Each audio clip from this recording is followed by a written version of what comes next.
Hello everybody, it is White Rose Wednesday. I'm Shauna, your friend from Fraps and Scraps and a member of the White Rose Crafts design team. Let's take some friends and see who can join us. Sorry if it's shaking, you guys. Hopefully my phone is okay too. Sometimes this tapping stuff confuses my phone a little bit. I will keep tagging until it says I can't tag anymore.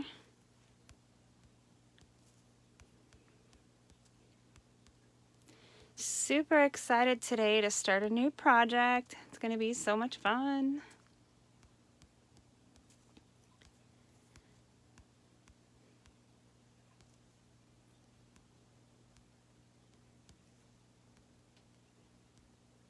Okay.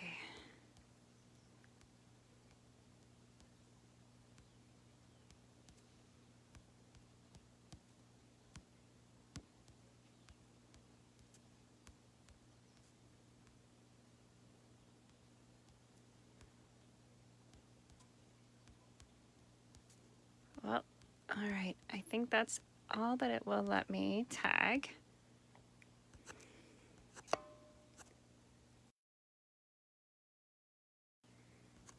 Okay. As you're getting here, say hello. I'm hoping comments are working. Sometimes they don't always work right away when I get in here. So say hello, let me know you're here. I see Karen and Deborah and Kathy and Christine and Sherry have joined the live. Hello, ladies. Hello, hello. I decided to use Casa Granada first today, and Kay has informed me that it has gone live on the White Rose Crafts website. So I did put a link to the 8x8 paper pad in the description above, but please know it's also available in the 6x6, the 8x8, and the 12x12. So whichever you feel is best for you, choose that one, choose multiples. You won't go wrong with this paper, guys. Eek, I don't see any comments yet. I don't know if you guys can see mine. Let's see. Let's just do hello or a hi and see if you can see me. It has this little red thing next to my picture, so I don't know what that means. Facebook can be a little bit annoying sometimes. We just have to bear with it. As soon as Kay gets here, she will be answering questions in the comments. I always go back to my comments after the live and will answer anything that you guys have. Just want to give you a little peek of some things that we'll be using in this project. Got my water because it's Water Wednesday too. Try to focus on some hydration in the middle of the week. There's Christine Yeager. You guys, if you can flood me with comments and hearts and likes and all the things, I don't know what triggers it to finally let me see you guys, but it will. I can't see your comments right now, but just type lots of them. Hopefully it'll just like something will just click and it'll be like, oh yeah, she could really use to see those comments. So I did an unboxing out on my main page on Fraps and Scraps yesterday. It was so much fun. I have received 2 collections, one collection for April, one collection for May. And they're both Stamperia collections. There's all kinds of fun goodies. I do have a couple of things that aren't part of the collection that I'm going to be using today. You know, junk journal artists have a little, and mixed media artists, we have a little bit of a hard time just staying with one thing. So I did hit up the dollhouse section at Hobby Lobby, and I found this amazing door, you guys. So I am going to be playing with that for my cover. But really, just about everything else other than some coordinating cardstock can all be found at White Rose Crafts. So keep an eye out for these doors anywhere that you go. Sometimes you can find really cool looking doors in magazines or in paper collections. This paper collection does have an amazing window, so if you don't want to use the door, you can definitely use this window, and I'm going to probably be using this as well. So like I said, out on the main page for Fraps and Scraps, I did do a full unboxing kind of showing everything. The only thing I didn't show in really good detail was the the die cuts because they were all in a package, and I've since taken them out of the package, and they are just lovely. I absolutely love them. They are chipboard, and they come in all kinds of beautiful shapes, and they even have some that are tag size and tag shaped. Hi, Dondi! Yay, there's 14 of you. I'm not seeing comments. I know by now you guys have said hello, and you have typed in a comment, and hopefully you can see my hi. I don't know. One time Kay got here, and as soon as Kay came in, the comments just started working. So I don't know what triggers it for the comments to start working, you guys, but just, there's Sharon. Just keep typing away, hitting the hearts and the likes. I can't see any hearts or likes. I can just see when you guys arrive. I don't know what it's doing or why it does that, but hopefully it will wake up. There's Rhonda. Hey, Rhonda. And Linda Murphy Harper's in the house. Hey, hey, y'all. Oh, no. I've been listening to TC. Did you hear that? I said y'all. Whew. And it just rolled right out like it was natural. I guess you are who you hang out with, right? Okay. Well, oh, there she is. See, I said y'all, and TC showed right up. Look at that. Her ears must have been burning. And there's Marilyn. Hello, everybody.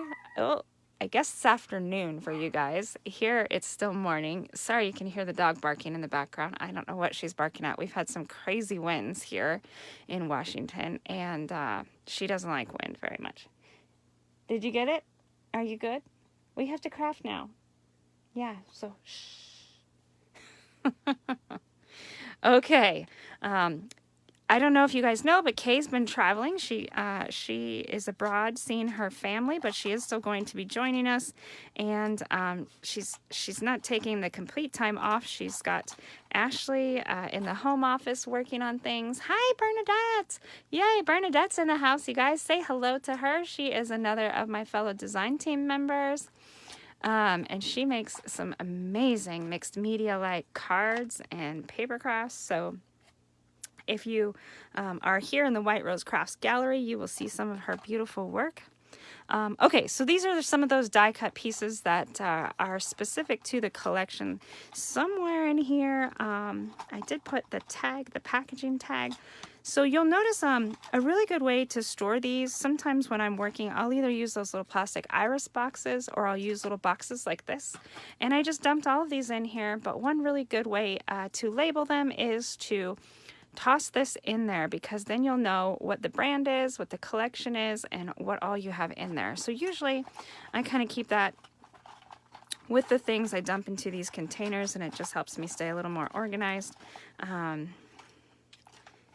And I have a good idea of where things come from, which is really important if you're, you know, showing things to people, but also if you are, you know, if you want to get more of it, or if you're just really liking it or whatever, it just kind of helps you know where it came from. So some other things I might be using in this book, if you want to make it more of a recipe book or whatever, because this Casa Granada collection is just perfect for that. I thought some other things that would be fun is some of your family favorites, like maybe you have, like my grandmother was really famous for making peanut butter fudge, so it'd be beautiful to put her photo and maybe her recipe, or maybe pictures of how she packaged it if you have those, or, you know, just a little journaling note about why it was special to her or what she did with it, or, you know, that kind of thing. And then also back here somewhere, if you're more of a scrapbooker, that might be something more up your alley, rather than just a recipe book. But you could do a little of both. I think it's so much fun to have a recipe book that actually has a picture of the person that the recipe comes from, if it's a family recipe. Now, where did the page go? I wanted to chat with you guys about. Oh, here, it must be back here. My tablet here kind of divided. So it has these, on one side it says special days, but on the other side, it just has the month. And what I thought might be fun, a way to tie these in with, if you're doing a recipe book, especially if you get the 12 by 12 size, because then you'll have a little bit more room to write than this 8 by 8 size. But maybe write in some dishes that you like to make during these months, something special to the season, or, you know, certain things are only available certain times based on, you know, what grows locally or what's available locally. So I know like in August here, it's usually our hottest month. And, you know, I like to make just some fresh salads and have some lighter foods. Or in July, we like to make some fun festive foods for Independence Day here in the States. You know, maybe February is my birth month. So, you know, sometimes I like to have carrot cake. My grandma used to make me carrot cake. And I'm allergic to cinnamon, so she always would make it for me so that we knew it wasn't in there. So, you know, just kind of special things like that. And I think what a fun keepsake this would be to pass down to, you know, throughout your family. Even if you have a little extra room, you know, they could write in it too, and it could just be a generational kind of a thing. So super fun, super special, and we're going to get going. I still can't see your guys' comments. It's driving me crazy. So keep commenting. It will turn on eventually, and you'll see I'll get really excited because that's what happens every time. I don't know why it does that to me. I don't seem to have problems in any other group that I go live in or even on my main page, but when I come in here, it just does that. And I'm even here as myself because sometimes when you go live as a page, you can't do certain things, but I'm here as Shonna Osborne, and it's still just a little crazy. I don't know why I can't see you guys. I can see that you're here. I can see that we have 17 eyes and the red live button. Oop, just switched to 18. So welcome everybody. I'm not purposely trying to ignore you. If you have questions, my friends in the house can help. And I always go back and answer comments and questions after the live. And Kay usually is here and Ashley is here, and they can help you with product questions and links. The link in the description will work after the live is over, and that takes you directly to the Stamperia pad here, Casa Granada. Oh, I wanted to tell you one of my favorite ways to search the White Rose Crafts website. Now, this might not be the preferred way, but it's my preferred way. So let me just give you my little secret.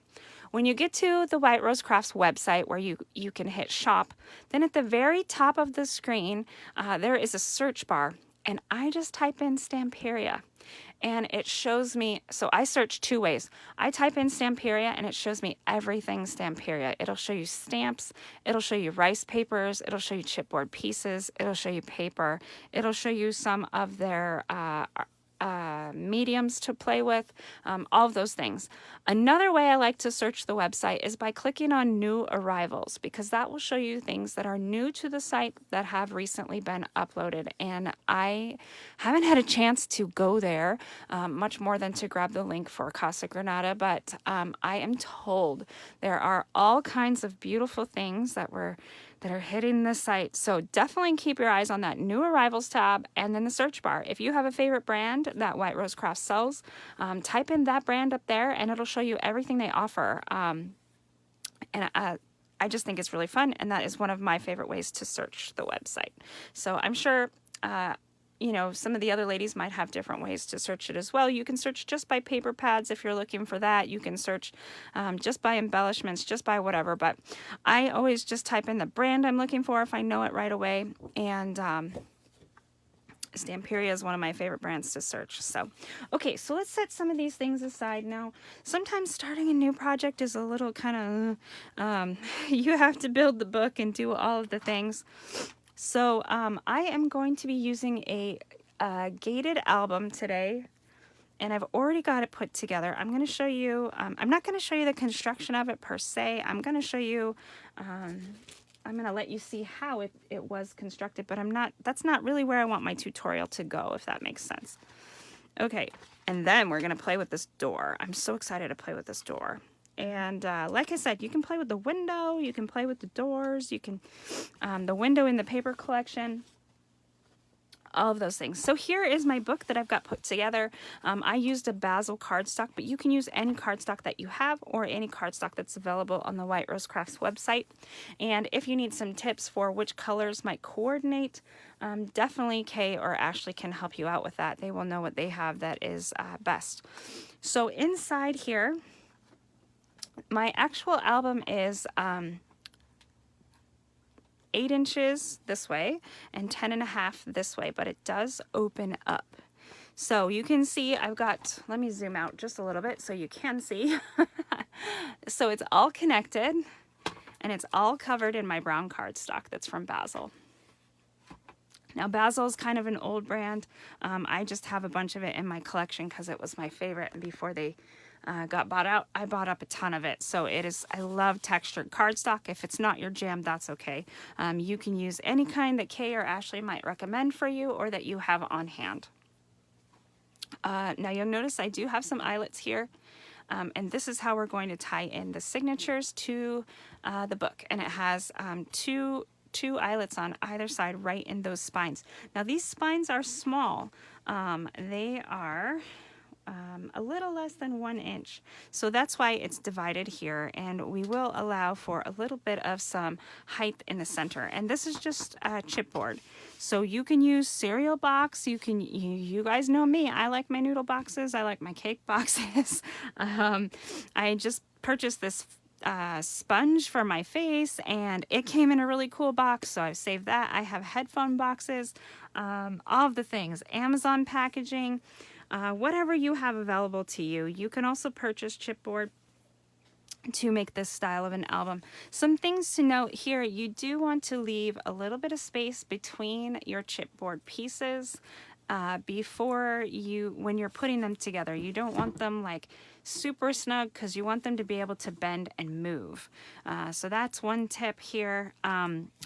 You don't want to use corrugated cardboard.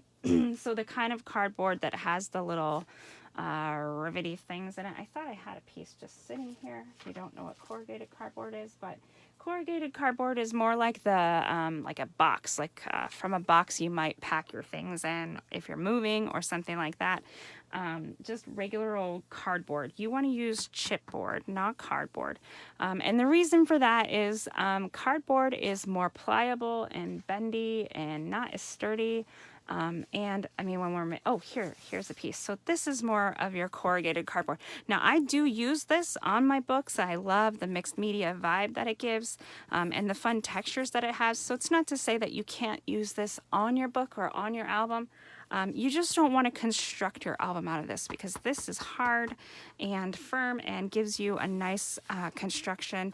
This I could bend in half. And it's, it's textured, but it's very bendy on its own, and this could break off easily. So you want to start with a really nice construction. And so I just did the same thing on all sides. Let me see if I can give you a little bit of the height here is 8 inches, and the reason I chose that is because my paper pad is 8 by 8, and you guys, I had a few days out of the craft room, and now I have to try to get back in the swing of things. So you can see this is my 8 by 8 pad. And then this piece, I believe, is 10 inches. It's been a little while since I put it together. Let's see. This is 6 right there. Yeah. So this piece here is 10 inches, the center piece. And then these are all by 8. And this one is about 3/4 of an inch, that little spine piece. And then this piece here is 5. The wings are 5, and it's just the same on the other side. So 5, 3/4 of an inch, 10, and then 3/4 of an inch, and 5. And then I put in my little eyelets, and we are going to be good to go. Now you can wait to put in the eyelets until you've got the inside covered, or you can just cover right over it. So we're going to go ahead and put some gesso down. I'm going to put gesso down because I'm going to use some of that amazing rice paper in here. I cannot wait to do that. And my plan for the door, so we're going to get some gesso going on here so it will have a little chance to dry. And my plan for the door is to make it be attached to one side of this here. So it's going to actually mostly be attached just to one side, but I want to do it in such a way that it looks like it's attached to the whole thing. And my idea is, like, we are on the outside looking in at this beautiful place, and when we're gonna make like some stained glass looking effects here using some rice paper on the door, and when you open it up, maybe you've come inside to this beautiful kitchen. And I think that's kind of the point of this paper pack. At least that's how I interpret it. I've seen some really fun projects. They made a little mini kitchen, and it was so cute. I still can't see your comments, you guys. It's driving me nuts. So anyways, that's kind of my thinking and my plan, and we'll see where it goes.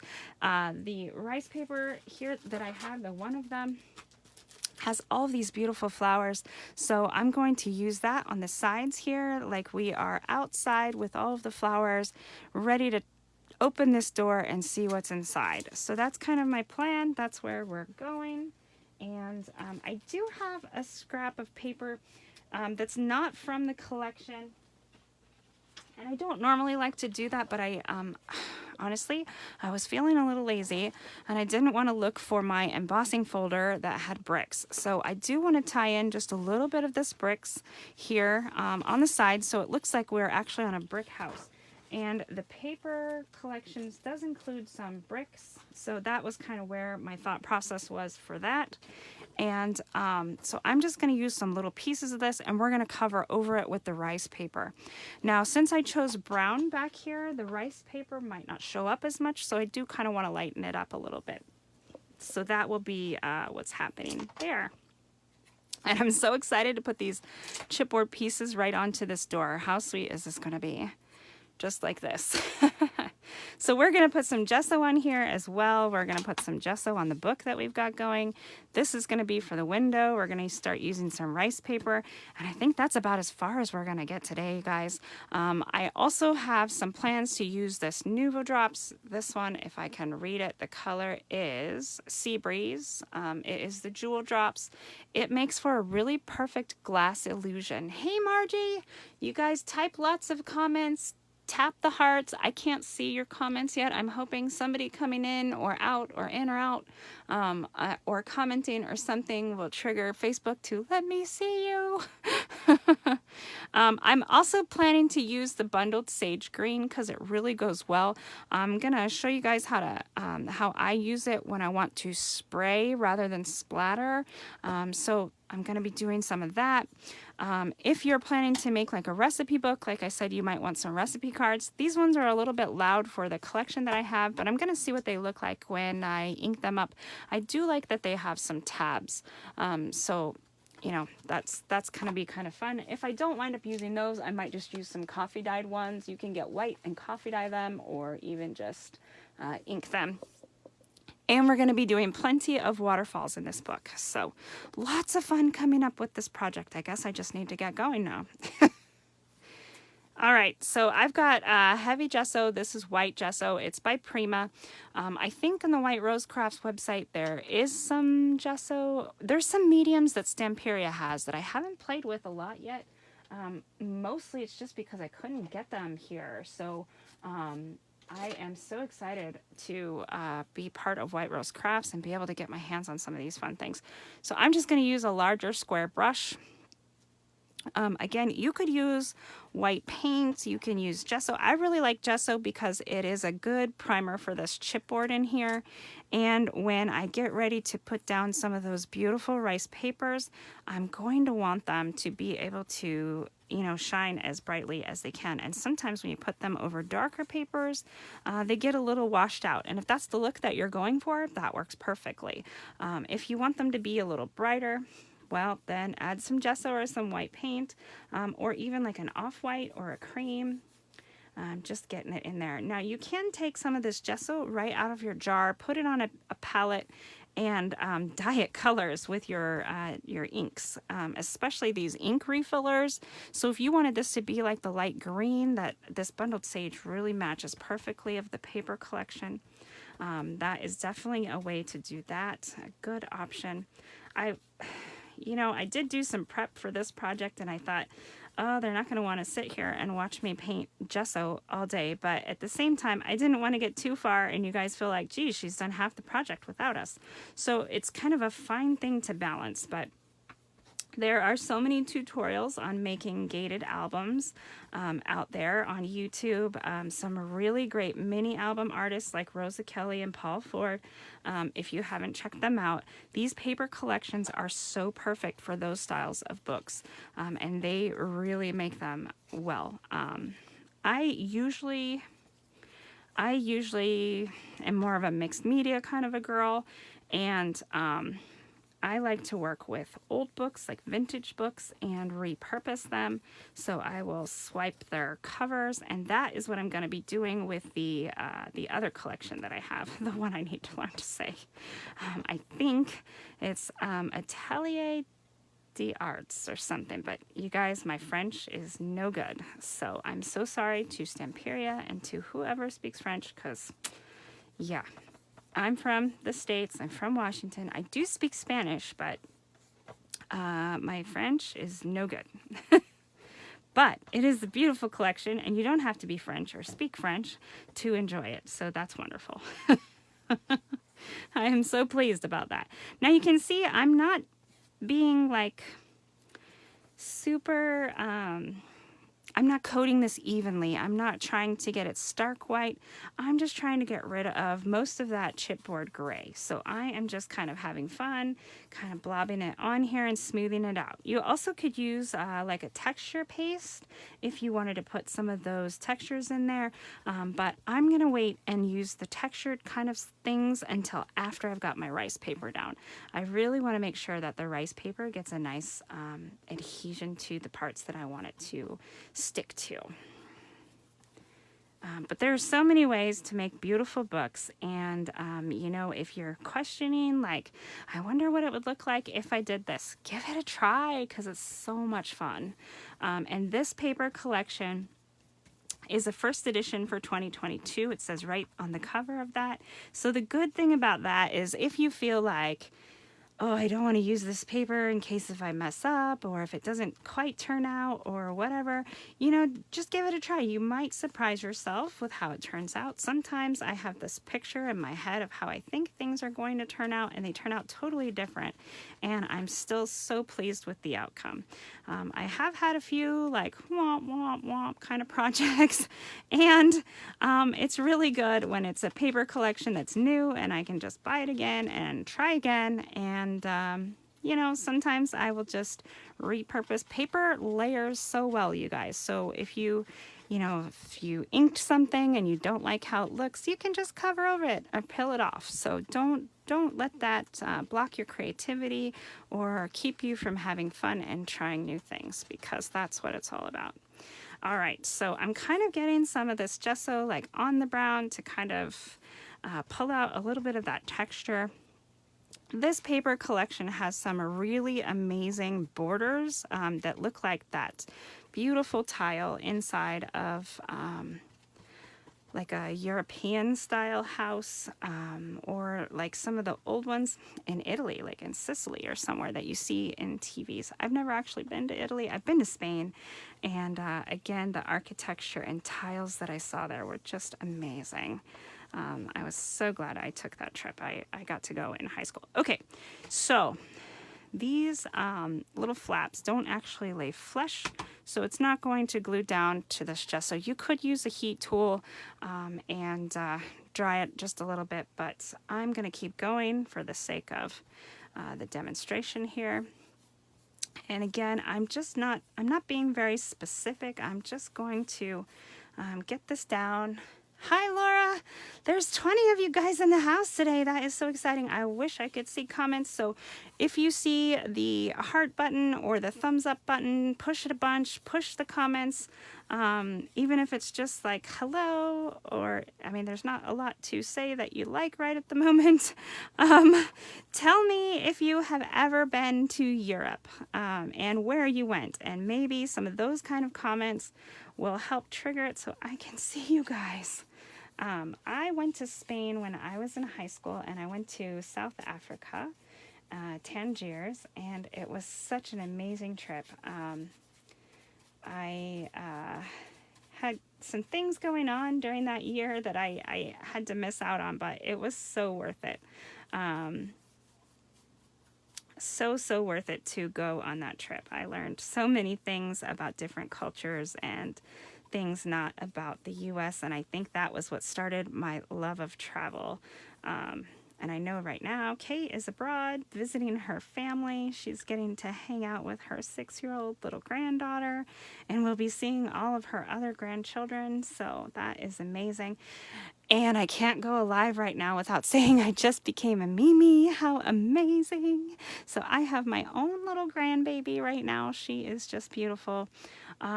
She did kind of wind up with some jaundice the other night. So they're keeping her in the childbirth center under the lights, trying to get her color to perk back up to its normal state of what they want it to be. Now, guys, don't worry. I know this doesn't look beautiful right now, but we are just getting some layers down. I just took a peek and paid attention to what I was doing. I was like, wow, amateur hour in the house, right? But no, we're going to make some layers. This gesso also works as kind of a primer. So it is working to prime our project here. And sometimes when you have this texture, it's really nice to get something to prime it down here. And I didn't add any water. I'm just kind of dry brushing it on. So it's also kind of picking up some of that texture. And when I go to glue things, it will help things stick a little bit. You can also get the same effect by using some sandpaper and just sanding some of the texture off. I am a texture nut and really like to keep my texture. So I don't typically tend to do a lot of the sanding to sand off texture.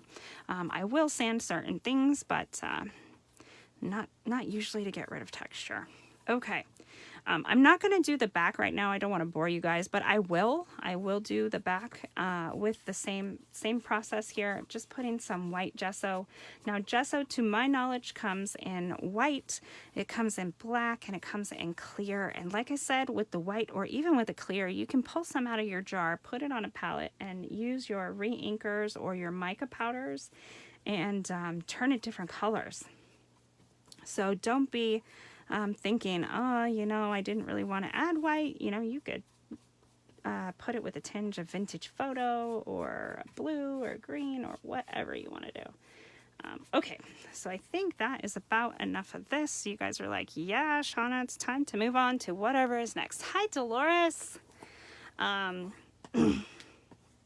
You want to make sure you rinse out your brushes really good. I typically tend to forget that. Ah, darn it. We're not done with the gesso. I need to put some gesso on this door.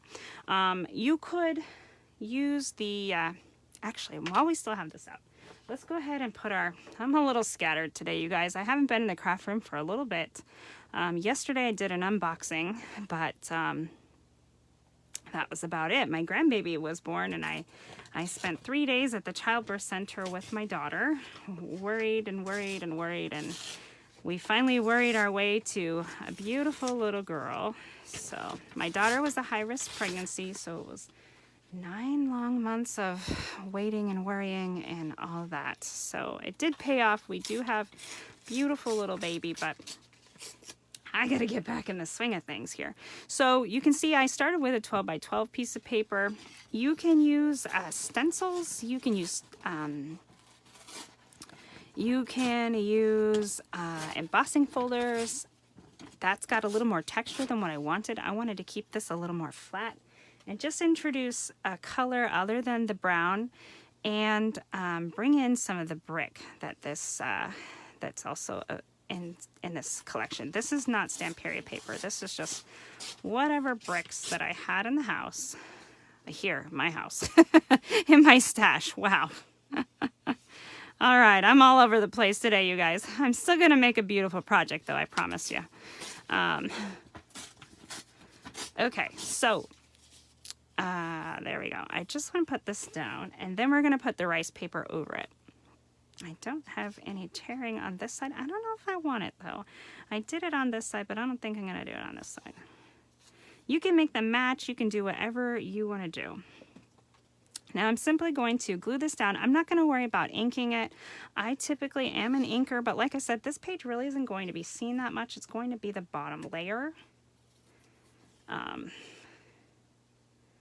Another perk about using gesso, I was just thinking, is that it is a primer. So when you have some, like this is textured cardstock, then we've got our gesso. Now we're trying to glue paper, and then we're going to be gluing rice paper over it, decoupaging.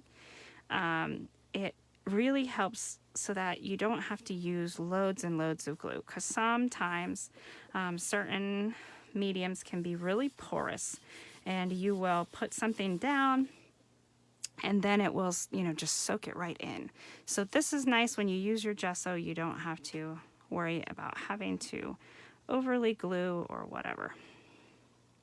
Okay, so I'm just adding a little bit of glue, and I cannot wait to open that beautiful rice paper. And we're going to use our gesso just one more time here to kind of smooth out the edges. I don't want to be able to see these paper edges so much through the rice paper. I want the rice paper to kind of be the feature here. And that's what we're going to do. Now you'll notice I didn't put a lot in the center, and that's because our plan is to use this door here. So I kind of wanted it to look like we're outside, and this is like the brick work on some kind of beautiful structure or house or whatever it is. Come on, stick where I want you to go. There we go. Okay, so I'm sticking more towards the outside, leaving some room in here, and then we're going to use that beautiful rice paper with all of the flowers, and it's going to just look like we are outside waiting to go in to this beautiful place. At least that's my hopes. That's what I'm hoping for. Now sometimes when I'm using this gesso, I'll just use my fingers and just kind of smear it in like this, and it helps your edges blend around. So if you've never done a lot of mixed media, you can see I'm not being very cautious. I am just kind of having fun with it, just allowing myself to put some of the gesso down. And you can do this with white paint. You can do it with a pigment ink.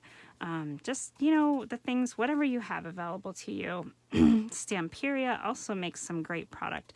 Like I said, I didn't have as much access to Stamperia until I came across Kay from White Rose Crafts. So definitely check in. That's why I was so excited to just search for Stamperia in her website there and see all of the things that I had been missing out on. And I'm making up for it now, you guys. I love it. Okay, so you can kind of see how it smooths it. Wow, smooths. Good English today too. How it smooths out the edges of my paper, and because this side has gesso and this side doesn't. So when we're getting ready to put the rice paper down, we do want to have kind of a nice smooth edge to put it on. At least I do. That's kind of the look I'm going for. But I also wanted it to look kind of like a brick here. So, all right. I promise we're going to get to that rice paper. I cannot even wait just to touch it. I am such a texture girl. It's not even funny. Do I have comments yet? No, I don't. Hi, Joy. I know you're in the house. I'm so sad I can't see your guys' comments, but I will go back and answer comments. So feel free to ask any questions or just, comment along with me as I'm chitter-chattering here. And I will comment back, I promise. I don't know why Facebook picks on me every time I come into the gallery live. It's like, nah, you got to work for those comments. And I'm working. All right, here we go. So we are just kind of randomly smoothing this in, making sure we don't leave like any big globs or clumps, and making sure our paper gets nice and smooth down. The idea is to have really smooth edges, and you can see it doesn't matter that I tore over here, but I didn't tear over here. Once you put the gesso down, really doesn't matter too much. All right, okay. So I'm going to let this dry for a minute, and I'm going to put this gesso on the door. You could paint this with white acrylic paint or whatever that you have. You could use some waxes, some inks. You could do like a chippy effect on it. All so many cool things.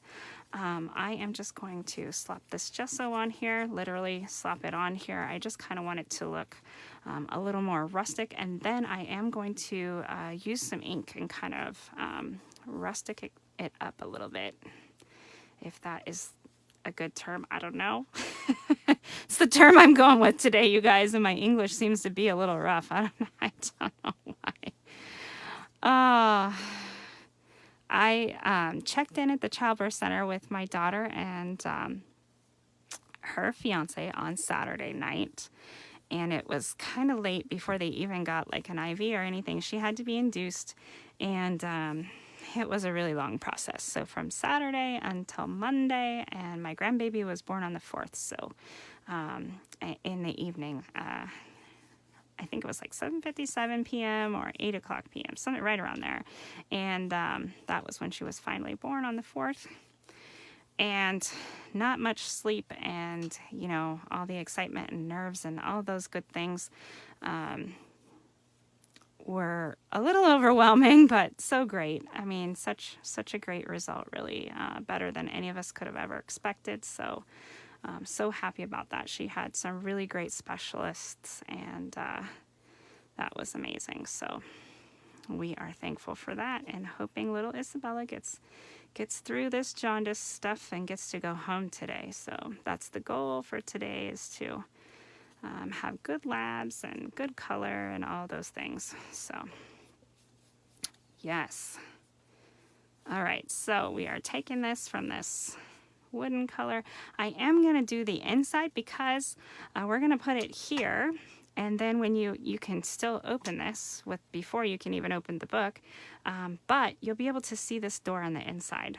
And we could actually glue it closed, like we could glue this so it doesn't open, but sometimes I really love those interactive pieces, even if it really doesn't go anywhere.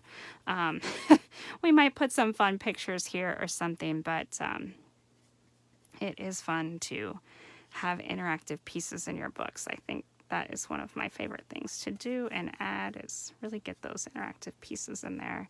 So it keeps people interested while they're looking at your beautiful work in your book. And when you start with beautiful paper and beautiful things, it's hard to make anything but a beautiful project, I promise you. Okay, so I think I'm going a little more mixed media than Kay had imagined, but this is my style. And if it's not for you guys, then you don't have to do a door. This is beautiful right here. We could add some of those beautiful sentiments of chipboard pieces. Once we put the rice paper over it, it's going to be even more beautiful, I promise you. And we're just about there. We're going to let this door dry a little bit while we're working with the rice paper. Now, when you're working with rice paper, it works, it's like a cross between a napkin decoupaging and mulberry paper decoupaging. So you'll still see those beautiful fibers in the paper, and you attach it just like you would any other decoupage project. So some people do collage page or like a collage medium. Some people use Mod Podge. I'm a huge Mod Podge fan. I am a Plaid ambassador, and I love my Mod Podge. I use the satin Mod Podge preferably. I haven't tried the vintage stuff yet somehow. Everywhere locally doesn't have any, so I guess I just need to order some and give it a try. I've heard it puts like a nice like vintage haze over it. So okay, so I think we're done gessoing for now, and you guys can always see it. I get into my projects. I just walked into the room and the ink went hey all over my hands. I don't even know how it happens. If you don't like making a mess, wear some gloves, because mixed media stuff does get messy, but I don't mind most of the time. Keep a lot of baby wipes nearby. All right. So let's get some Mod Podge going here, and we're gonna open this rice paper. I'm so excited. So I'm not too worried about the background being fully dry, because we are going to add Mod Podge onto it to stick this rice paper down. But it is mostly dry. That's where I was going. Sorry, I lost my train of thought. I was just thinking, I don't really want the flowers to be right here, so I'm going to stick them everywhere else but there, because that would be inside the door. So inside the door, I want to be more like the house. Outside and around the door, I want to be more like a garden that we're seeing outside. So here is the one beautiful rice paper. You could see that we could actually do this whole, it's like a 8.5 by 11 size. So we could do this whole size of the book. I'm not going to do that because, again, I want this centerpiece to be more like it's inside the house. And I want to save just a little bit of this for somewhere else in my book. But I'm going to go ahead and just tear it. You can use a water brush to tear it if you know where you want it to go.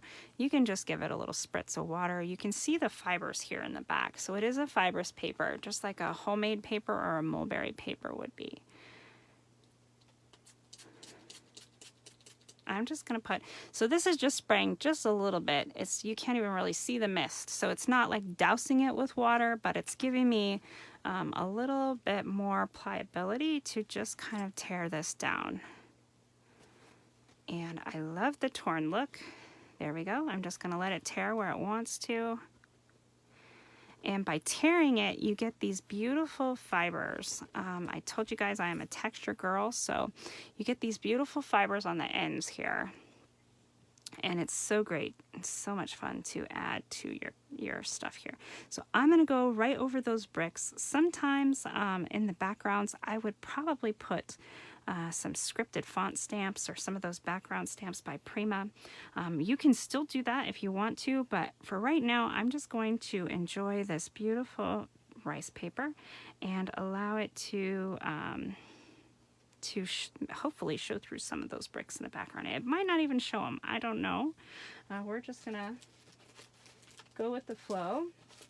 That's what we have to do as we are crafting.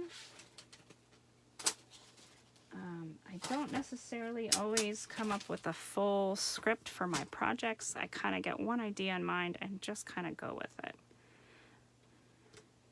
And some people are more planners than me, but I don't want to spend all my time planning per se. I want to spend most of my time crafting. So a lot of times when I'm working, you guys are experiencing it with me right as we go along. Okay, so I'm going to leave some straight edges out here and let this just kind of fade into a torn edge as we get closer to that door. And I'm not going to worry about trimming it off or whatever, because if the flowers are faded in, that's okay. And I can't wait to show you guys this lace that I got from Kay. She sent it to me, and it is so beautiful. So this is another piece of rice paper. Trust me, it will not be wasted. I'm going to save all of my scraps and find somewhere to use them. And I love, love, love all of these roses. So, so pretty. Okay, so I'm going to go ahead and cut down here and here. I'm just using my trimmer to cut this, but you can use scissors, or you can tear it if you want to as well. Since I already have this torn edge, I'm just going to cut along a straight edge over here and definitely be able to save this other side. Now you'll want to make sure you go a little slow, and if it starts to tear with your blade, lift up your blade a little bit and move it inside. Sometimes getting over the hump of that paper where it's more of a fibrous paper is a little difficult. And just go slow when you're cutting. There we go. And it should just come right along.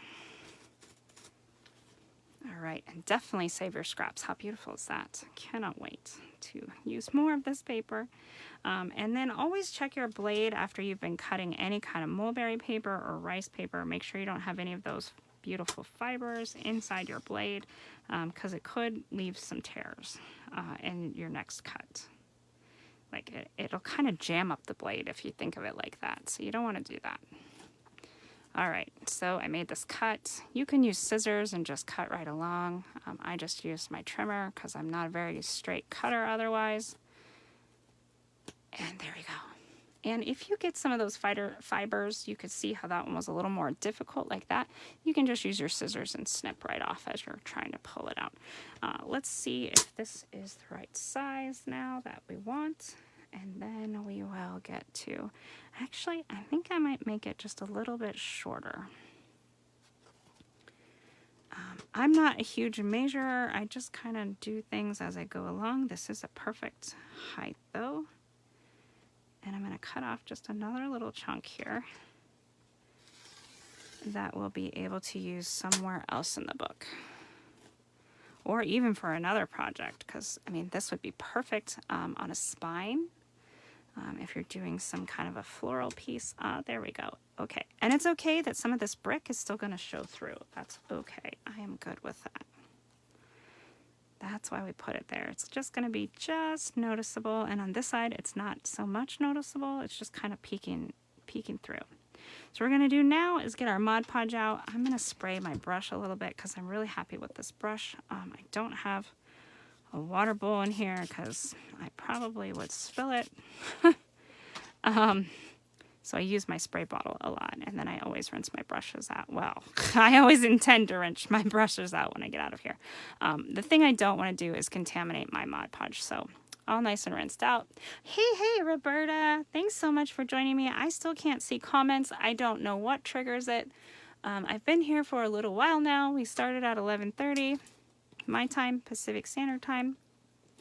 And I'm sure you guys have said hello and have been chatting with me. I asked you guys to throw up some hearts and thumbs up, and I'm sure that's been happening. I can't see those either. I don't know why Facebook is giving me a hard time, but it is. Okay, so I'm just going to take some Mod Podge. You can use school glue, you can use collage medium, collage podge, any of those types of things that you would normally decoupage with. Now, it is okay. I can see my paper starting to ripple a little bit because this is liquid and we're putting a liquid right over this thinner paper. It is okay. I embrace these wrinkles in my projects. I know some people don't like them. You can go over it with a little bit of an iron. I don't like to do that. Partially, I don't really particularly care for ironing in the first place. But especially on here, I don't know. It's just not my thing, guys. So I don't worry about it too much. I'm putting a nice coat of this Mod Podge down, kind of smoothing down the paper. And then I'm going to go ahead and just stick this right on here. And then we're going to put some more. Now, if you live in a place where it's more of a warmer, sticky climate, check out how your Mod Podge responds to your area before you use it on one of your beautiful projects. I know, you know, I had some friends that did a journal swap and they sent it in the mail and it left a place that's got a climate kind of like mine. It's pretty moist and cool, and it went to like more of a hot climate like Florida where there's sun and it's a different kind of humidity. And the Mod Podge kind of got sticky and ruined a lot of the journal. So I would hate that to happen for you guys. So if that happens, you can always, if that's the case, you can always use like a collage medium, collage gel medium. And those kind of mediums are found more in the art supply things rather than paper crafting supplies. And I don't know if Kay offers those, but I know Stamperia does make some products. So definitely check into that on the White Rose Crafts website. And remember, Mod Podge is more of a glue or a sealer. So that is what you're looking for if you are looking for an alternative. All right, so then I'm just going to go ahead and go right over it here. And these little fibrous edges don't bother me. If you want it to be more of a smooth edge, go ahead and snip those off. I just embrace them. I think they're great. They add to the texture and everything here. I try to go one direction, then I try to go the other direction, so I get a really nice coat. And if you use, this is satin, so I'm not going to get, oh, Ursula, oh my gosh, somebody give Ursula a prize. I can see you now. Hey, yay, I can see the comments. I've been here for a while, Facebook. Jeez. Anyways, I try to go one direction, then the other direction. If you don't care about your strokes, you can kind of just put it on however you want. The glossy Mod Podge is going to make more of a shine. The satin just kind of fades off once it's dried, just to kind of I don't really want to say flat, but it does kind of not glisten as much as the shiny stuff, the glossy stuff. Does that make sense? Hey, Christine, I can see you guys. Yay, there's Karen. Woohoo! Whew, I don't know what we finally did, but Ursula let me in. Woohoo! All right, so just putting some of this. I know our brick is going to last, like we're going to have a little bit more brick hanging over, but that's okay. I'm still going to put some of this Mod Podge over it so it feels nice and sealed. I don't want any of it to peel up. Your covers sometimes take a beating, you guys, so you want to prepare them as much as you can. Yay, there's Christine, lots of yays. It's kind of lame. I feel like I'm a chatty Kathy, like, no offense, Kathy. I feel like I've just been chatting away, and hopefully I've been sharing with you guys the things you need to know to make a project like this, or to craft along with me. If I missed anything, feel free to comment. You're in a dry climate in Colorado, but we'll be sending your granddaughter in humid Houston a journal. I don't know. But I do know, if you're worried about it, I personally would switch to like a gel medium. Tim Holtz Ranger offers a gel medium. Prima offers it. I'm just learning all of the other things other than beautiful paper that Stamperia offers. You can always also talk to Kay or Ashley from White Rose Crafts, and they can tell you what they might have available as well. What happened? Nope. So this rice paper is, a little bit, I don't want to say fragile, because I mean, I'm able to touch it. It does tear, but you just saw I was able to pull it right back up when I realized it wasn't quite where I wanted it to be on the page there. So you can still play with it. Don't be afraid to touch it and work with it. That's going to have a little bit of some bumps. There we go. Glossy gel, mixed medium, heavy body paste. Yeah, heavy body paste or heavy body gel. Those things also work as a really nice adhesive if you're putting down some of these like chipboard pieces or wooden pieces, like the little wood. Here, let me just show you what I'm talking about. If you're putting down the chipboard pieces or like the little wooden charms from Kaisercraft, let me finish this and then I'll show you the little wooden pieces from Kaisercraft that are just so perfect to go with this collection. I said I was going to do that right at the beginning and then I kind of forgot.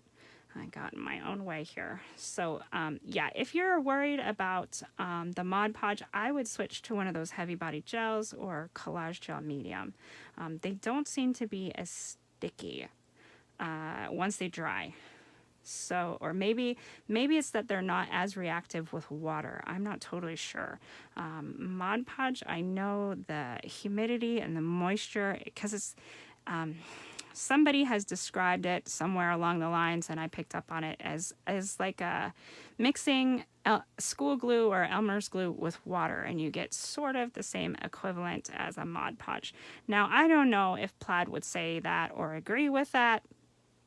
I'm not from Plaid. I am a Plaid ambassador, but I've not been trained by them, so I don't know for sure. But I do know that I have mixed water with it before, and it does kind of get a little more moist, so which makes sense. You're adding water. I don't know what makes a gel, but it's definitely different because this is not gel. This is, this is like almost like a liquid glue.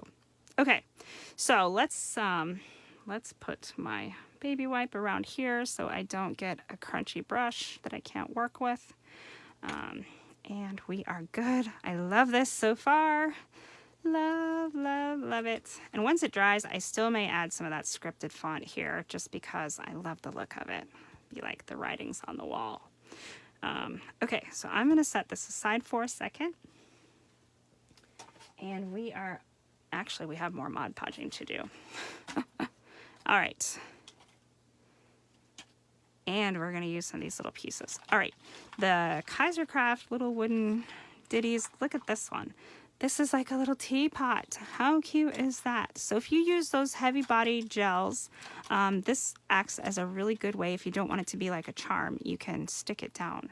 It's a really good glue to hold these. And they have like the little teapots and teacups. Oh, that's all right, Bernadette.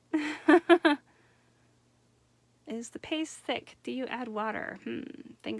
Yeah, no, the paste, let's see. Let me see if I can show you. This one is not by any of those companies that I mentioned, but I will show you this one. This is a golden gel medium. So the gel mediums are just like you would think. It's like a gel. So it gels.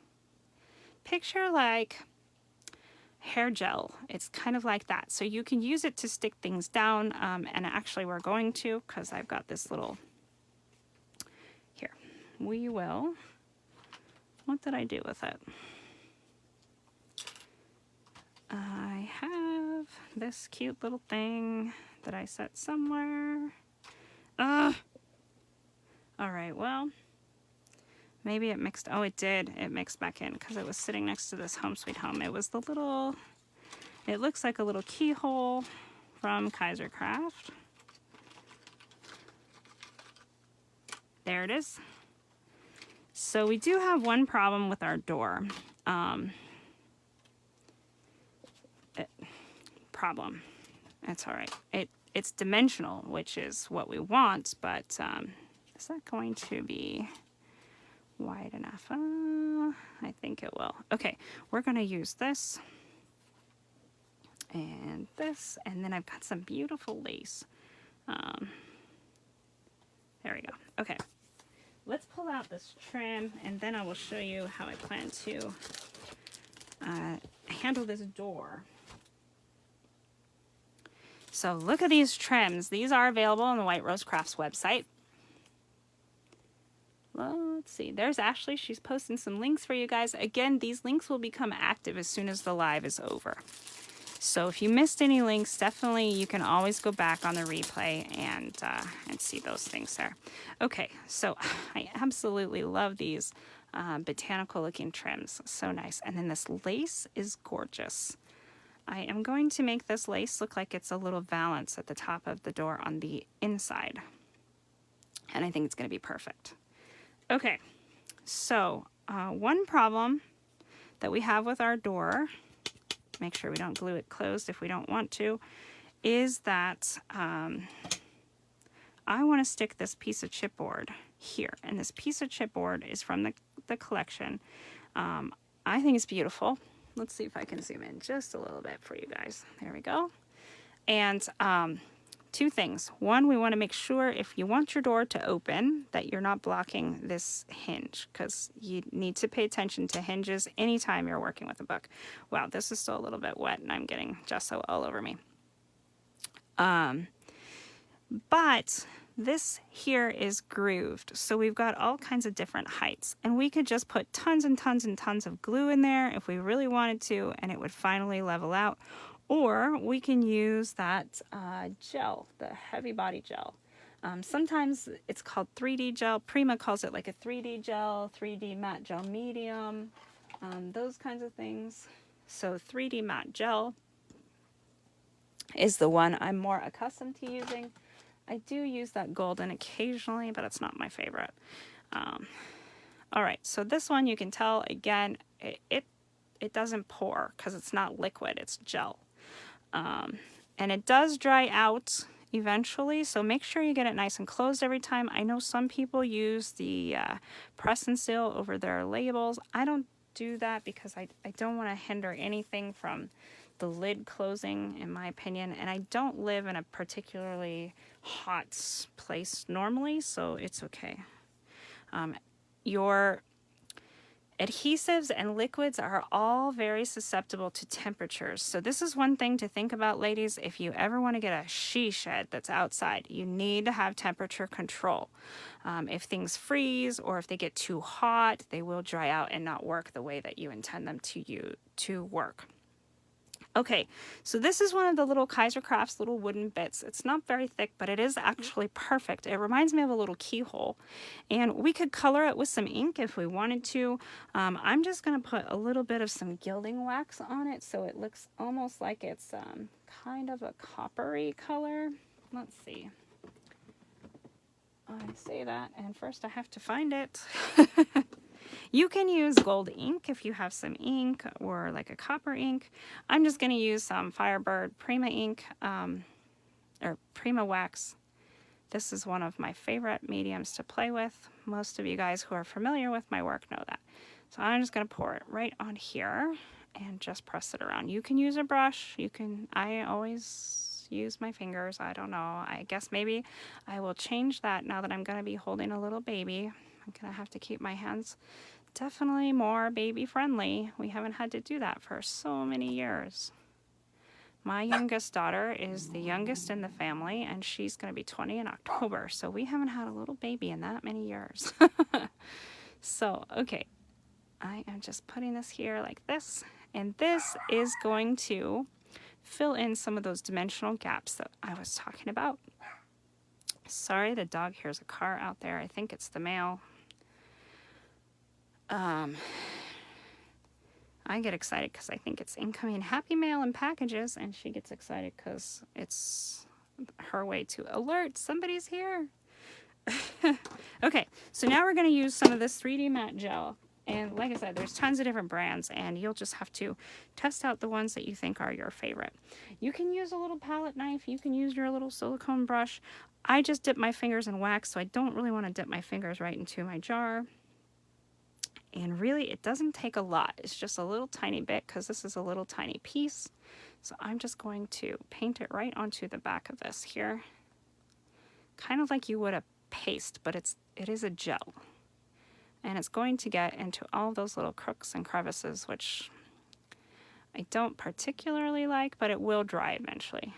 And then we're going to put this here on kind of the flat spot there. But you can see it's going to allow my chipboard to dry or to glue right over that bump. So it's going to hold it there, which is good because it has these beautiful roses and a little pomegranate on this side.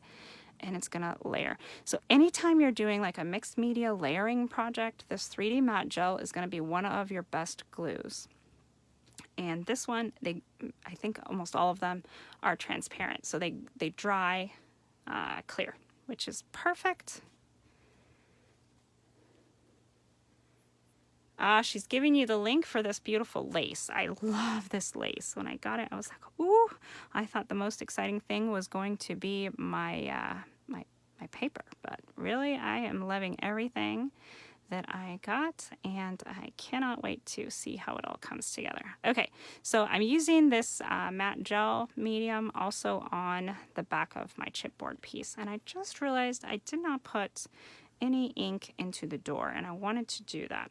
So what we're gonna do real quick, and this matte gel takes a little bit to dry, so it's okay that it's exposed to the air on my chipboard here. And I do close it up as soon as I'm done, like the jar of it. Close it up when I'm done so that it doesn't sit open the whole time. Yes, I love the mail time, right? Okay, so let me see this paper collection here because it does have this window, and you can kind of see, whoops, can kind of see how it's like a darker, like chippy, like more weathered wood. That's kind of what I want my door to look like. I don't want to look like new construction, right? So we're going to age this just a little bit with some distress ink. I'm gonna set this aside so I don't stick my finger in it, and it's okay that we have that on there. Walnut stain would be a nice dark one to add those grooves in there. We could use a little bit of a brush to do some dry brushing. We could use some spray. What else do we want to use? I don't know. Let me see if I can find my walnut stain. I put all my inks in a stack on my desk, which the idea was beautiful, but at the same time, it put all the inks the very back of my desk, which makes them hard to read and easy to bury. Or hard to reach and easy to bury. I guess that's what my thing is here. I do also have black soot, but I don't know if I want to quite go black soot. Let's see. We just want to add a little bit of some shading and some contrast. You could even use like a Stabilo pencil, like an art pencil. What did I do with them?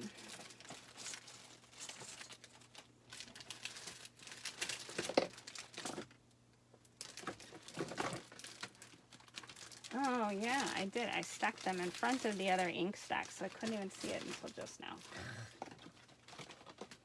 Messy craft room problems. Here we go. Let's see. I've got tea dye, and I've got ground espresso. That will be perfect. All right, so I'm gonna start out just a little bit light with the tea dye, and then we're gonna come in with the ground espresso and darken it up a bit. I'm gonna use my little ink dauber, and there is all kinds of tools for inking, and there's plenty available on the White Rose website if you need some. We're just gonna go ahead and do this. You could do this with a brush too, if you want to really try and get those streaks in there. Now you're thinking, okay, so it started brown and then you painted it white and now you're putting brown back in. Yes, I am. Crazy, right? But we are just trying to get a little bit of that wood grain and some contrast back in there. And I don't particularly care for what's happening there. I don't want it to look like it's got clumps or like it's gloppy or gloopy, so I'm kind of glad I did that. I can just kind of get those chunks right out of there. Chunky glops is not the look I was going for, so I'm glad I noticed that. All right. There we go.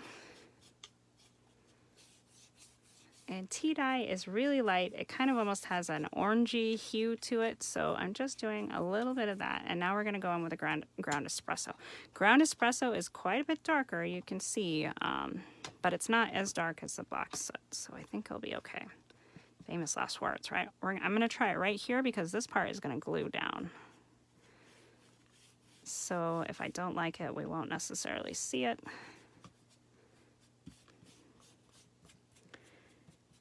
Okay. Yeah, I think it's good. And we can go back over with some white paint if we want to bring in more of the white and kind of mix in the white with the dark.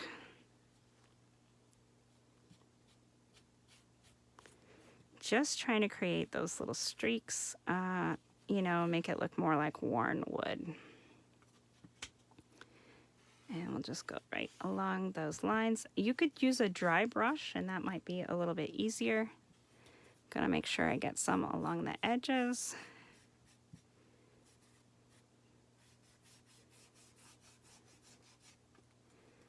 Okay.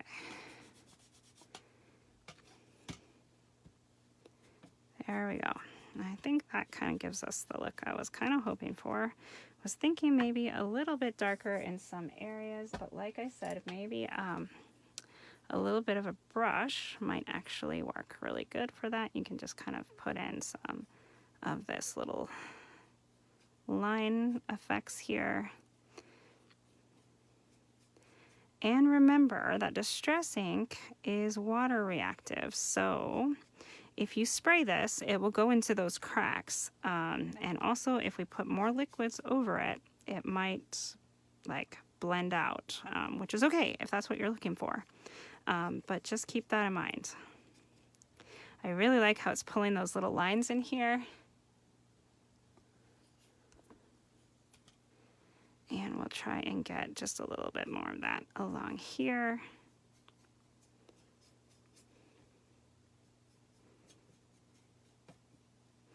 All right, I don't want to spend forever working on the wood texture because you really could.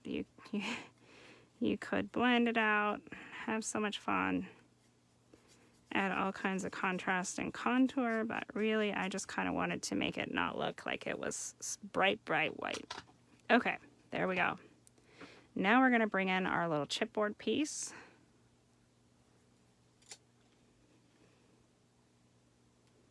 Still has my gel medium there and it's still tacky. It is starting to dry up just a little bit, so I want to get it on there.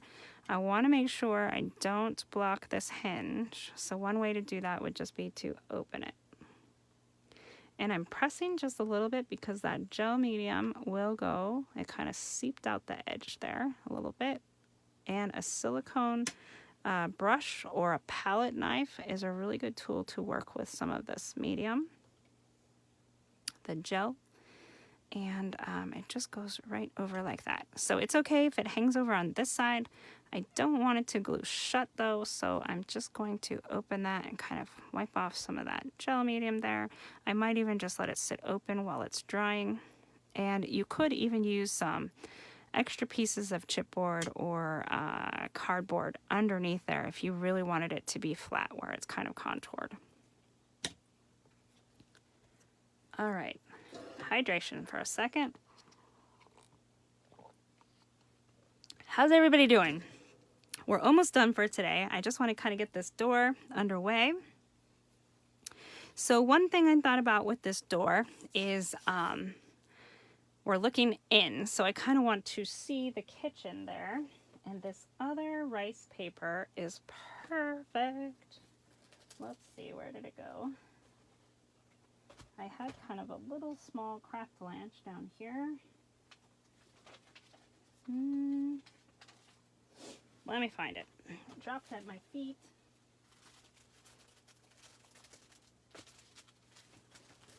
Ah, this one. So I was thinking, like, if we're looking in, this might be a good way to tie in the flowers from the outside and the pomegranates and kitchen counter from the inside. And so we're going to put this on one side and the flowers on the other side, which is on the inside. So if you imagined looking out the window, it would be like you're seeing the flowers. Now, if you really wanted to get into this window, you could cut the little pieces to fit inside of here, more like that. I'm not going to go that far because I don't want really the window to be like the perfect focal of my book, if you will. So I've got this piece of white paper. We could slide it. I think I'm going to slide it.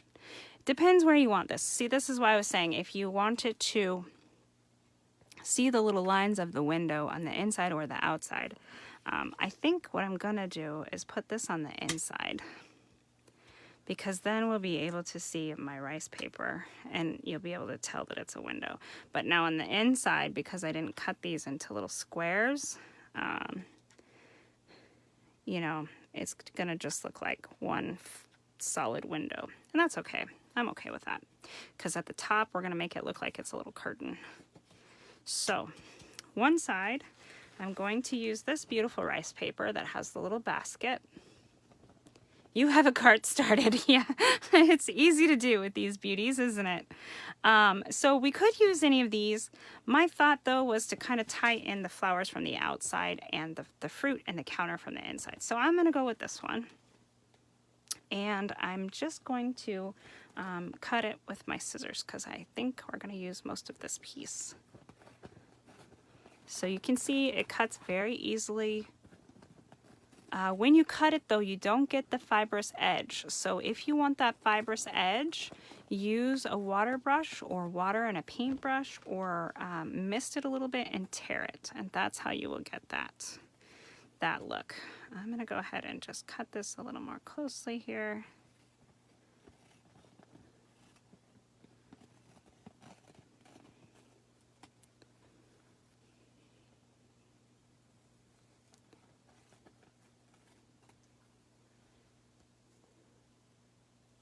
Yeah, the door was just from a miniature collection at Hobby Lobby. You can make doll houses. Sometimes in the wooden section of craft stores, you can find all kinds of fun things. If you can't happen to find one, you can search online or Amazon or whatever. But there is a beautiful window in this collection. So it's not made out of wood, but it is made out of paper. I know some people have die cuts. You could die cut on some chipboard or something like that, and that would work as well too. So I am really a texture and dimension kind of a girl, so when I saw this, I knew it had to happen. And I try not to do that to you guys because I know you want to be able to make the same things as I'm making. But oh, there's a chipboard door. Perfect. Yes, chipboard would be absolutely wonderful. And had I thought about it beforehand, I would have ordered that from Kay and been using a chipboard door anyways. So I will show you guys how I plan to utilize the window inside the book as we get a little further along.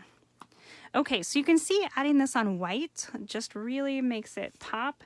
If you add it on something darker, like if it's over this background, it just kind of looks a little more transparent than if you're putting it on white here. So I'm going to go ahead and Mod Podge this little beauty right onto the white here, and then we'll see what it looks like behind this window. Chipboard is perfect for the front of books too. It's nice and sturdy. It's great to Mod Podge onto or to glue onto. All of those things. It adds dimension and height and lets you have a good play with all of those fun textures and dimensions. I love it.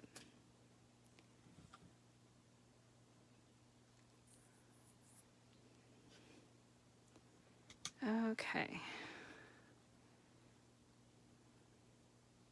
The ones I was showing the other night are chips. I don't think I noticed a door on that one, but it's they may have one that is a door. She's saying there is a door there, so let's see. I'm just gonna rub this nice and flat. Now here is where you could add some heat and iron it out if you want to, but I don't feel like I need to. I'm okay if it has a few ripples, but really I think we did a good job. Doesn't look like it needs anything there.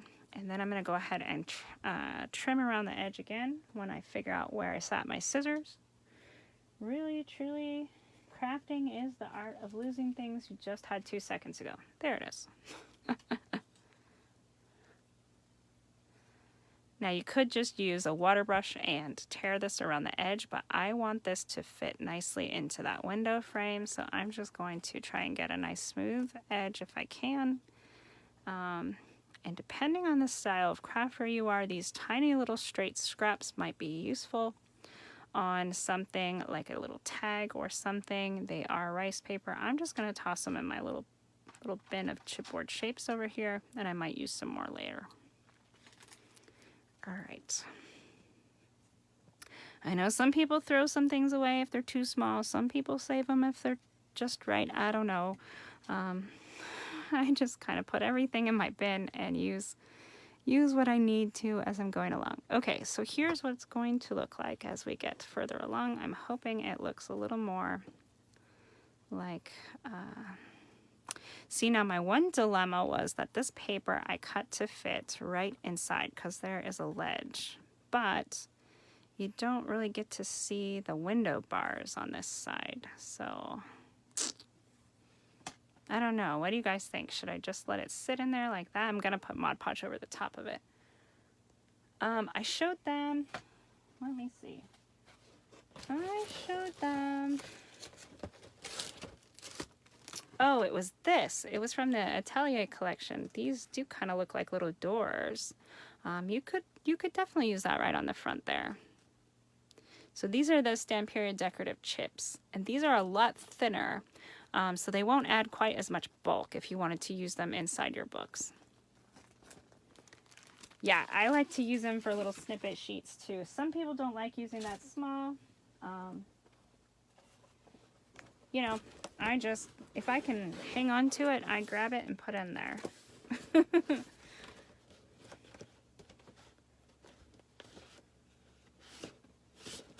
Let's see. I think that was it, guys. That was the chips that I had. So this kind of does look nice. Actually, I really like that look, but then on the inside, we would be able to see the little lines. I don't know if I want to be able to see the lines on the inside or the little lines on the outside, like we are definitely on the outside looking in. Yeah, here's what it looks like on the other side. Let's see, I'm trying to, there we go. And then once I've got the Mod Podge dried, I want to take the Nouveau Jewel Drops, the crystal gel, and drop it in there so it looks like it is glass. Yeah, those were the decorative chips. Let me see. Let me grab it again. I'm not sure. I don't know if they're supposed to be doors or whatever, but they do kind of look like doors. What did I just do with that? Oh, man. Nope, there it is. There it is, there it is. Yeah, this is part of the Atelier. Yeah, it's that French word.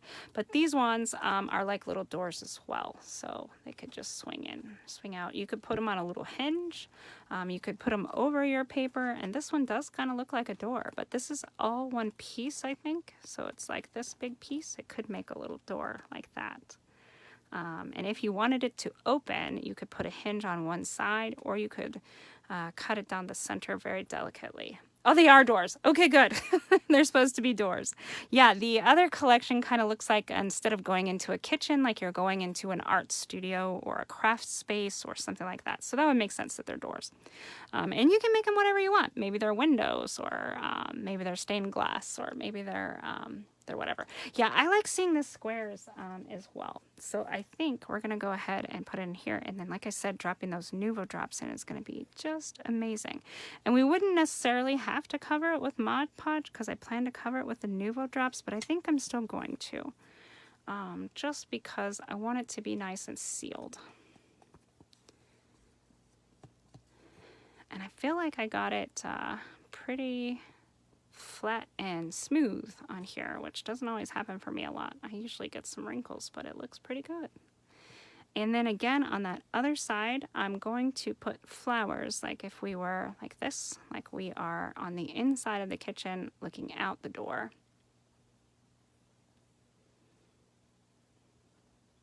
Yeah, once you've started playing with doors and windows, you guys, it's so much fun. I absolutely love it. Oh, yes, fairy doors. Fairy doors. Yeah, you can search for keywords on the White Rose Crafts website as well. Like I said, I often will just search Stamperia and it shows me everything. I think there's 9 pages of amazing Stamperia products and that come up on my phone. But you could search in door, you could search in window.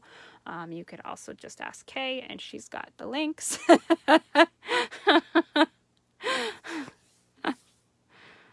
Okay, so I did a really thin layer and it's going to dry here pretty quick, and we'll go ahead and put down this florals on this side.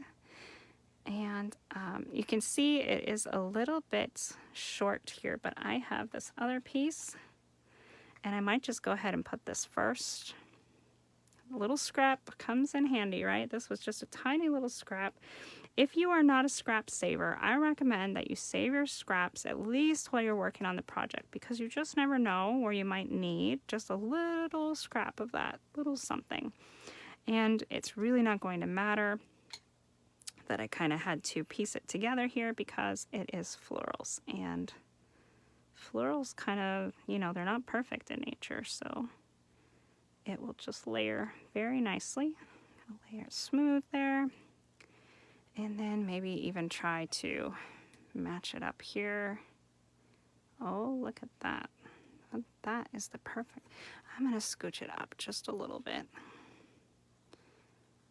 because I want them to line up like that. I always try, like even when I gift wrap, I try to match up the seams and match up the colors, make it look like one continuous piece. And that's what was happening here. Look at this.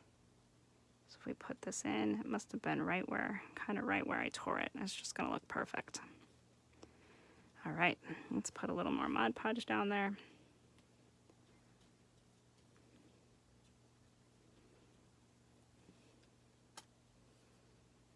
Yes, the 13 Arts collections are amazing, and Kay told me, you're a scrap hoarder, that's okay. Kay told me there's some amazing ones. Yeah, Stamperia is amazing. It's definitely one of my favorites. Kay, do you have anything that has an Aztec or a Mexican flavor? Well, this collection, you guys, is called Casa Granada, which I don't necessarily know if it's supposed to be more Italian or if it's supposed to be more like Hispanic or Latin, but it definitely works for either of them, in my opinion. Kind of reminds me of some of the cute houses that I saw that had that were more, I don't know, just more native to the area when I was in Spain. I know Spanish is different from Mexican, but yeah. All right, you guys, she's going to have your links. She's amazing.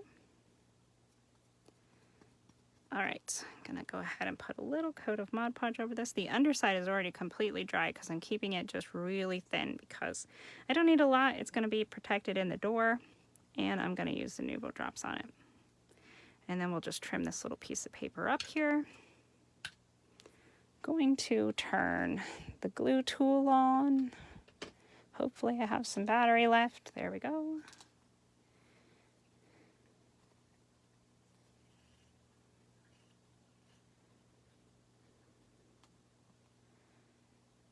All right, just go ahead and cut this down to size.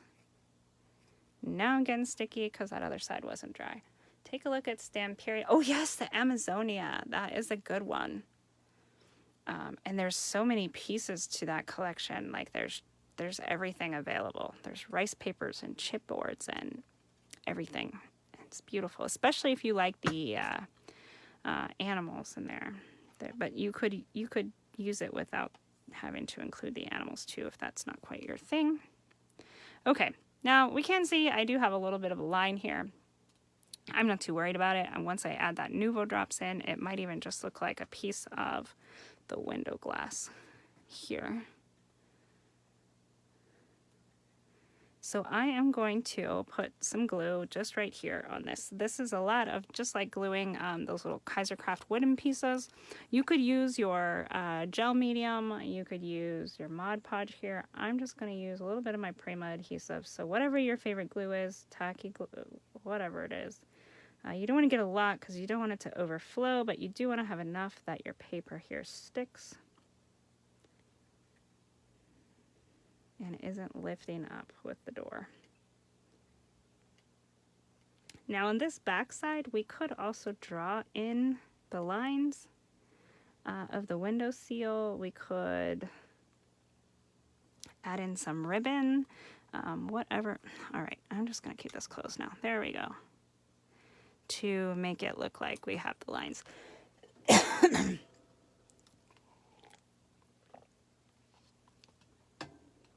Okay. Let's put a little bit all around the edges and on those little pieces there. Hello, Amanda. Thank you so much for joining us. Okay, so we are looking at the inside of the door. I want that to be the view from the outside. I have a tickle in my throat, you guys. Haven't done so much talking in the last few days. Okay, so there is that piece.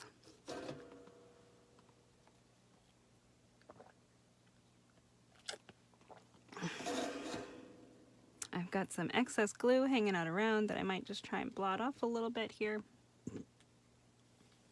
My other plan for this, Kay posted the link for this beautiful trim, this lace trim, was to put just a little bit at the top here so it looks like a cute little valance from the inside of the kitchen. And I'm gonna cut it right there. Now if you don't want this bright white, you can use your ink to dye it up a little bit. You can spray it.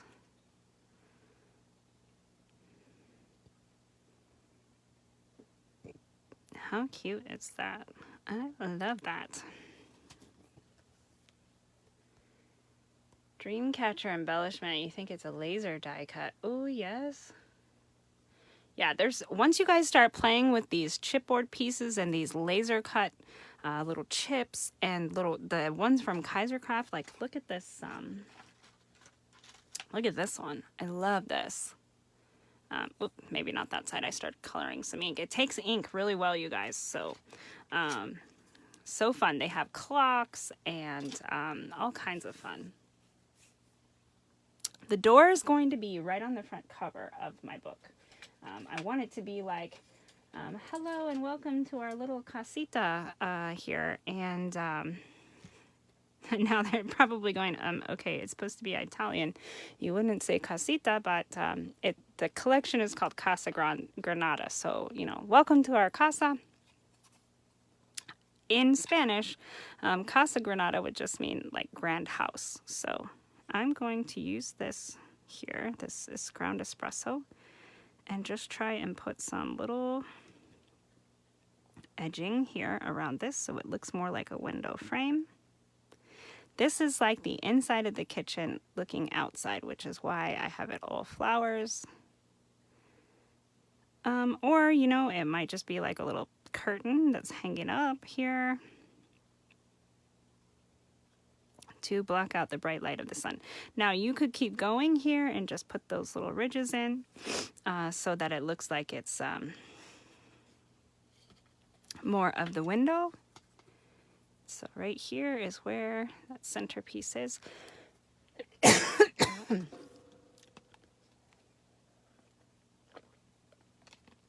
Thanks, Rhonda. I love playing with doors and windows, and when I saw them in this collection and even the art collection, I just couldn't wait to have some fun playing with that. Okay, so you can see I just could see at the very top here where that middle line was, and I just went ahead and did that. And then there is one of the window things here. And this might even just be, if this was a curtain, this could be like the shadow shining in from the outside. Just like so.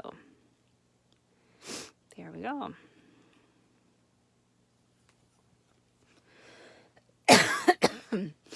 Ooh.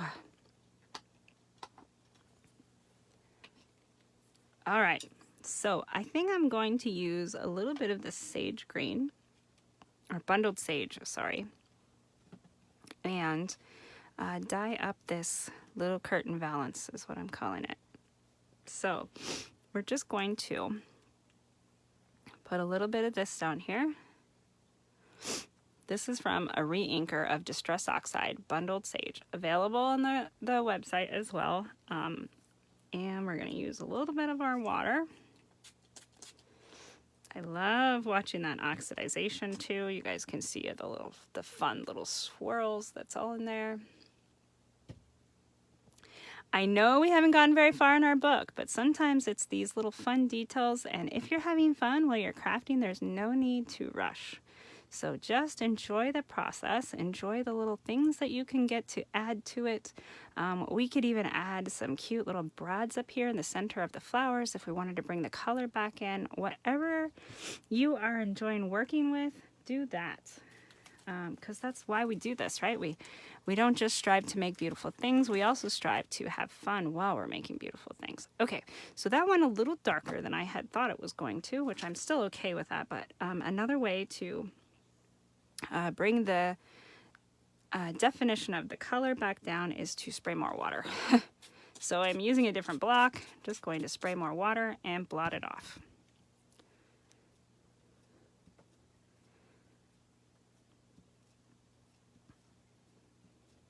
So it's bringing a lot of the color right back out, but not all of it. And so when you do this process, just look at both sides, see which side appeals to you the most with your project, and just glue it right in there. Ooh, look how much different that is. I'll show you a comparison with the white and with the green, and you'll be able to easily see the definition. Then I'm just going to use some hot glue and we'll glue it right up there. Okay, I think we're done Mod Podging.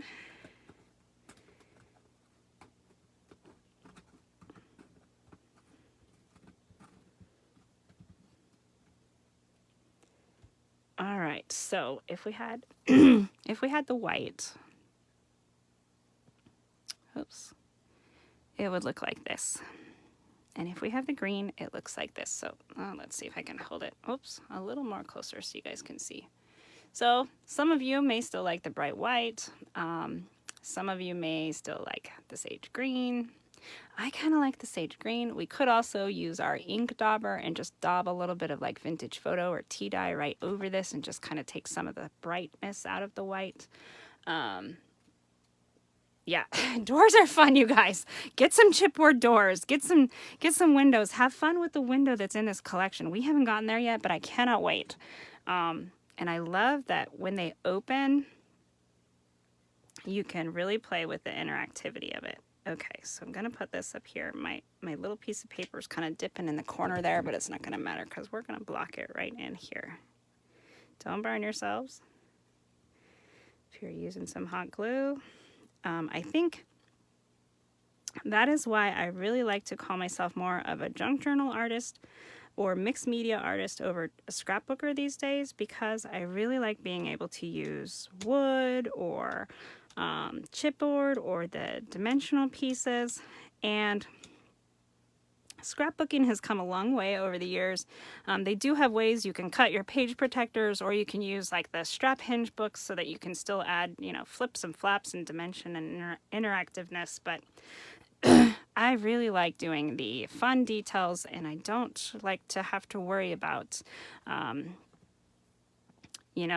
is that archival or whatever, although most of these things are archival quality as well. So yay, lots of more links, you guys. Kay and Ashley are amazing. Okay, so we've got this down here. Let's see what the front looks like. I am loving that.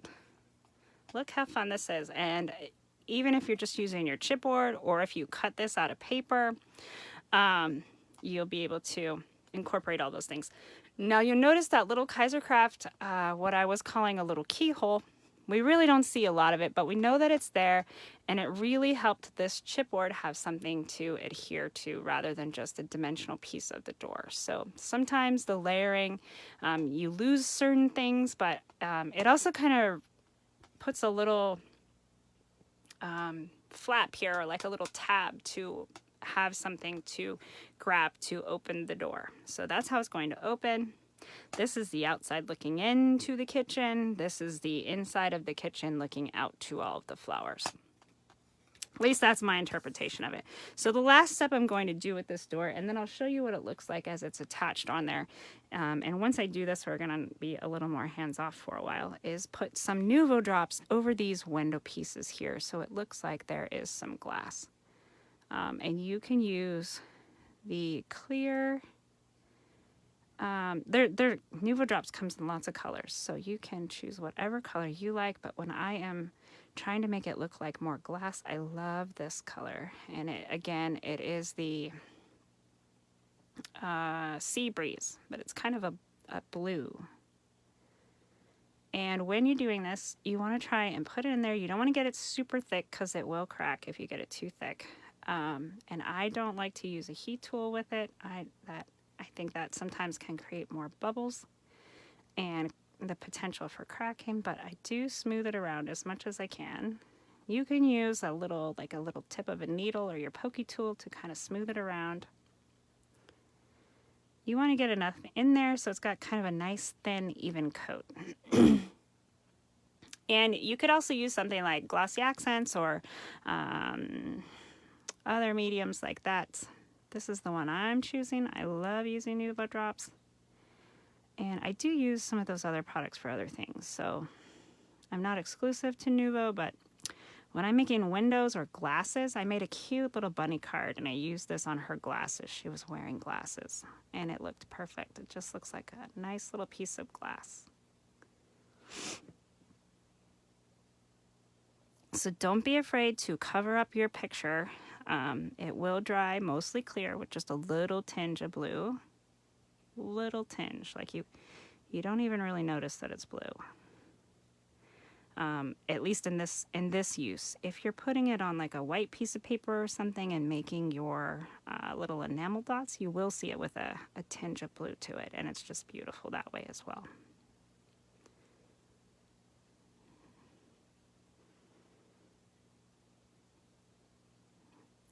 And you can see my hand just kind of keeps swirling. It's not perfectly even or perfectly straight, but glass is not that way either, so it works out. And just keep going until you think you've got the right thickness or consistency. You've smoothed it all out as much as you want. Once this stuff dries, you really can't smooth it around anymore. You're kind of done. So it's self-leveling, but you can pat it a little bit if you've got it on that thick. I don't usually put it on too thick. You can also use a paintbrush to kind of smooth it around, but I don't want those bristle textures in it, so I just usually tend to just use the bottle. And it does have a finer tipped nozzle, so it's great. Yay, I'm glad you guys are loving this. I was a little worried. I'm like, oh, okay, when we start a new project, there's things you have to do that we haven't even put the signatures in the book yet, but we will get there. We have all the Wednesdays in this month to work on this project together. I will probably do a few things here and there, but when we start up again, I will tell you what I've done off camera just to keep us going so that we can have a finished project at the end of the month and move on to that art collection, because it's a beautiful one too.